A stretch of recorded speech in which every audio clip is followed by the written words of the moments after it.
Bawat tayo ay may kanya-kanyang pagsubok na pinagdadaanan sa buhay. May iba-iba tayong dahilan kung bakit tayo nabubuhay at patuloy na nagsisikap. Meron din tayong mga bagay na pinaguhugutan ng lakas at pag-asa para bumangon araw-araw. Andyan ang mga estudyanteng nagsisikap mag-aral ng mabuti, hawak ang pag-asang may magandang kinabukasan ang naghihintay sa kanila. Ako, tinitiis ko ang init ng araw sa pagtitinda para sa aking pamilya. Subalit lahat daw ng bagay at pangyayari na nararanasan natin sa buhay ay may dahilan. Kaya minsan habang ako'y nag-iisa, maraming tanong ang gumugulo sa aking isipan. Tanong na matagal ko nang hinahanap ang kasagutan at hindi ko alam kung saan ito matatagpuan. Paano ko ba malalampasan ang pagsubok na ito? Paano ko bubuhayin at bibigyan ng magandang kinabukasan ng aking nag-iisang anak ngayong mag-isa na lang ako? 10 buwan pa lamang simula nang iwan kami ng kanyang ina, pero sa aking pakiramdam ay parang ang tagal-tagal ko nang naghihirap. Bakit pinahihintulutan ng Diyos ang mga bagay na ito? Pero ito na naman ang isa pang pagsubok sa pagdaan ni Bagyong Glenda. Nasira ang aking tahanan at ang natira lang ay ang munting kwarto. Paano ko ba maipapaayos ito gayong ang aking kinikita ay kulang pa nga para sa pangangailangan ng aking anak? Sana alam ko ang dahilan sa likod ng lahat ng pangyayari ng lahat ng ito.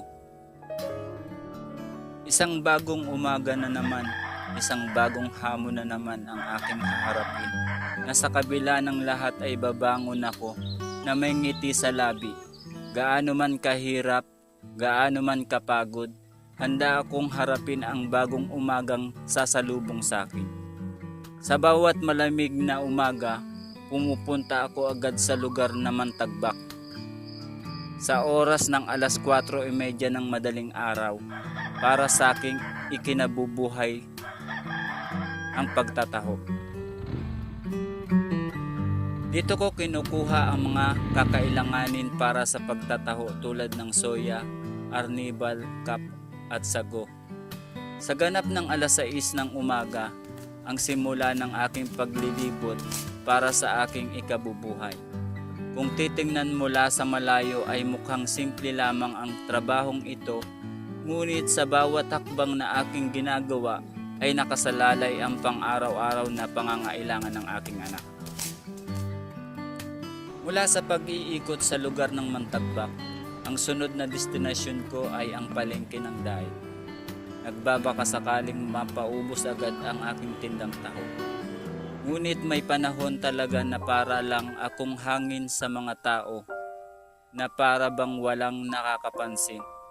Parang isang estatwa na nilalampasan, wala akong ibang magagawa kundi maglako pa sa ibang lugar.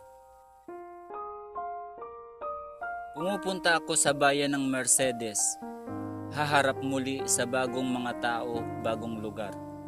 Hindi ko alintana ang init ng araw sapagkat may dahilan kung bakit ko ito ginagawa. Dito na ako nagkikipagsapalaran sa pagtitinda at pinupuntahan ang mga bawat sulok ng bayan na ito. Masikip man ang dinadaanan ko ay patuloy pa rin ako sa paglalakbay.